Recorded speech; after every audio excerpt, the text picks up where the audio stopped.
Dada Kijochi, si tulitia patashika. Umeposelewa na dada yetu tangu jana. Hatumejaribu kumsakuta katika hiki kitoto na hii inaonesha dhahiri shahidi ametokea katika mazingira makosa, na ndio maana tumekuja kwako uweze kutusaidia juu ya hili. Tunakuomba.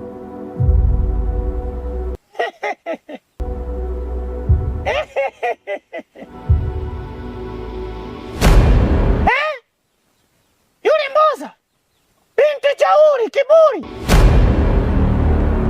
binti ambaye anadhihaki, anajiona yeye ni mzuri kijiji kizima.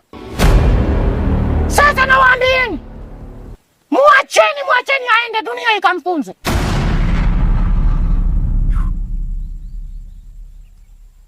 Dada Kijochi, hapana, usitufanyie hivyo.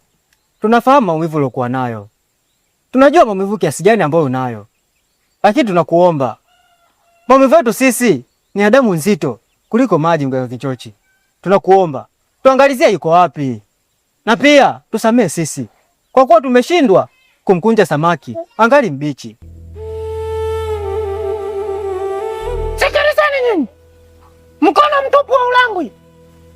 Kwa hiyo inabidi munipe eka moja kwenye zile eka 5 ili na mimi niifanye hiyo kazi. Moyo wangu unalia.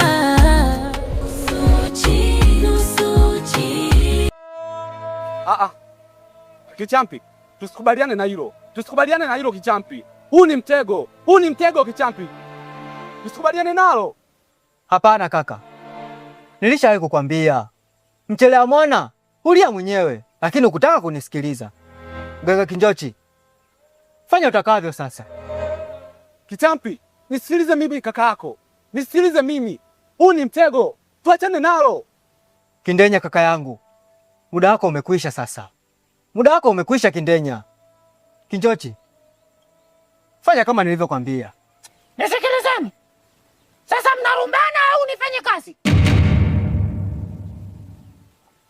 Kama mnarumbana ondokeni. Kindenya, inabidi utulie sasa. Dada Kijochi, fanya kazi yako.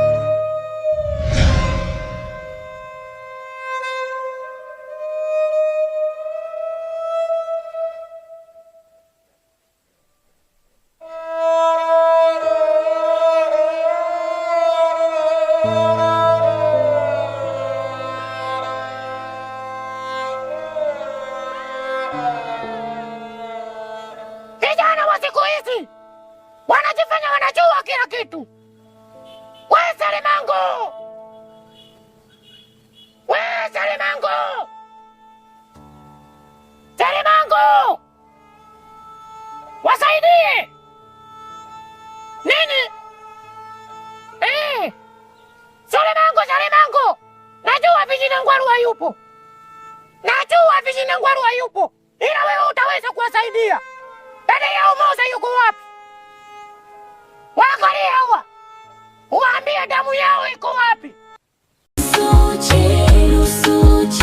Moyo wangu unalia.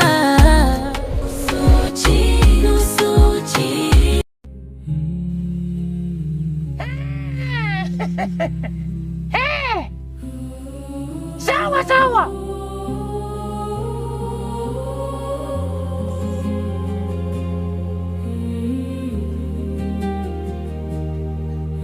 Sasa huyu